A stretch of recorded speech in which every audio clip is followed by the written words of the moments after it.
안녕하세요. 제가 18년간 잘 버틸 수 있었던 이유는 좋은 사람들이 곁에 있어서였어요. 저는 쉽게 상처받고 쉽게 붕업되기도 해서 쉽게 사람을 곁에 두지 않아요.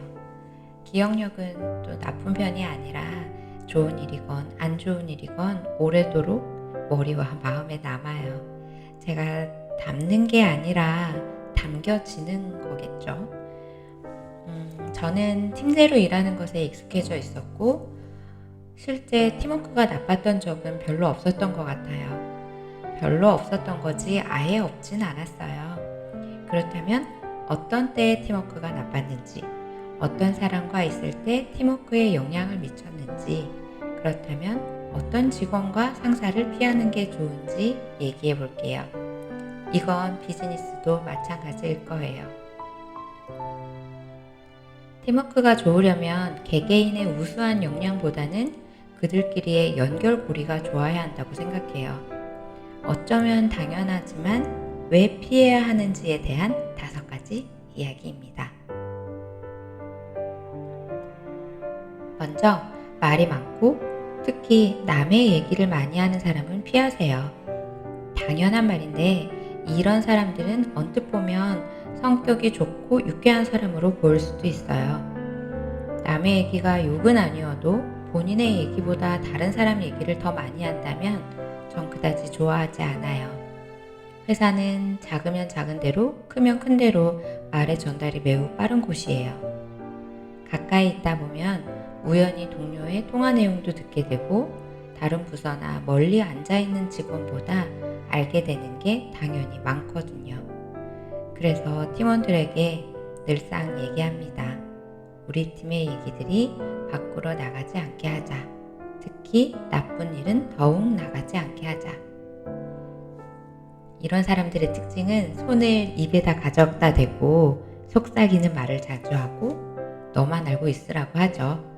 그 속삭임의 주인공이 될 수 있으니 조심해야 합니다. 두 번째로는 전화를 많이 하는 사람은 피하세요.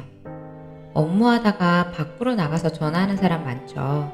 신입 직원은 그럴 일이 별로 없을 테고 주로 상사들일 거예요. 업무 관련해서 전화를 한다는 건 어떤 사안을 구체적으로 설명해야 할 때일 겁니다. 하지만 이런 경우는 자료를 보면서 해야 하니 자기 자리에서 하겠죠. 그런데 전화기만 들고 밖에 나가서 통화를 한다는 건 업무를 요청한다기보다 부탁일 것이고 또 비굴일 확률도 없지 않죠. 팀장 또는 상사가 이미 지고 있는 게임을 하고 있다면 팀원들은 클라이언트는 물론 협력업체에도 끌려갈 수밖에 없습니다. 그리고 전화를 많이 한다는 건 그만큼 이메일 또는 서면으로 정확히 문서화를 못하는 거라고 생각해요. 그렇다면 일을 하다가 갑자기 업무 진행을 틀어버릴 수도 있고 본인이 언제 그랬냐고 번복할 수도 있겠죠. 세 번째는 어려워요 라는 말을 많이 하는 사람은 피하세요.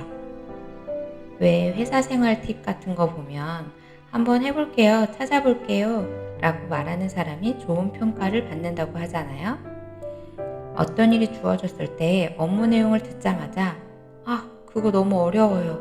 어떻게 해요? 라고 묻는 사람을 전 그다지 좋아하지 않아요.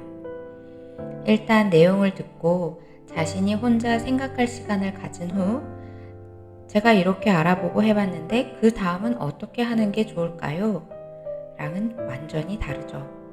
전 무작정 어렵다, 모르겠다고 묻는 직원에겐 샘플 또는 유사 사례를 주고 맙니다. 그럼 저도 그도 쉽게 해결할 수 있어요. 그런데 그렇게 쉽게 터득한 건 자기 것이 아니에요. 금방 잊어요. 본인도 팀원들에게도 좋은 영향은 아니에요. 한번 해볼게요 라고 말하는 사람은 동료가 어떤 문제로 힘들어하고 고민하고 있을 때 같이 해결 방법을 찾아줄 수 있는 진짜 좋은 동료가 될 수 있어요. 네 번째, 약속을 어기는 사람은 피하세요. 이런 사람의 특징은 약속을 정확히 잡지 않기도 해요. 예를 들어서 우리 이번 주 토요일 1시에 점심을 먹자고 해요.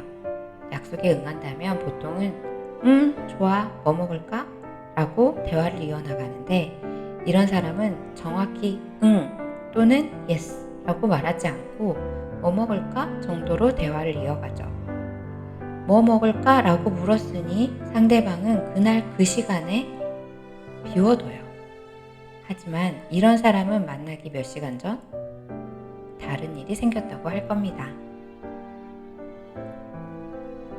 5번째, 나를 싫어하는 사람은 피하세요. 싫을 수 있죠. 그럼 거리를 둬야죠. 팀을 옮기든 자리를 옮기든 회사에 도움을 요청하세요. 나를 싫어하는 사람을 사랑하라고 어디서 들은 것 같은데 매일 마주쳐야 하는 사람이 내가 싫다는데, 혹은 내가 그 사람이 너무 싫은데 하루 종일 그런 사람과 같이 한 방에 있다면 그도 저도 얼마나 힘들겠어요. 나를 싫어했던 사람이 나를 좋아하게 될 확률은 그다지 높지 않아요. 현실은 드라마가 아니니까요. 거리를 두고 시간이 지나면 큰 사건이 있었던 것이 아니라면 불편했던 일과 감정은 조금 누그러집니다. 좋은 팀원과 좋은 팀워크, 그리고 그 성과들이 내 것이 되게 하면서 오늘도 잘 버티기를 응원합니다. 평소의 시간에 힘을 믿으며 다음에도 잘 버티는 방법에 대해 얘기해 볼게요. 그때까지 안녕히 계세요.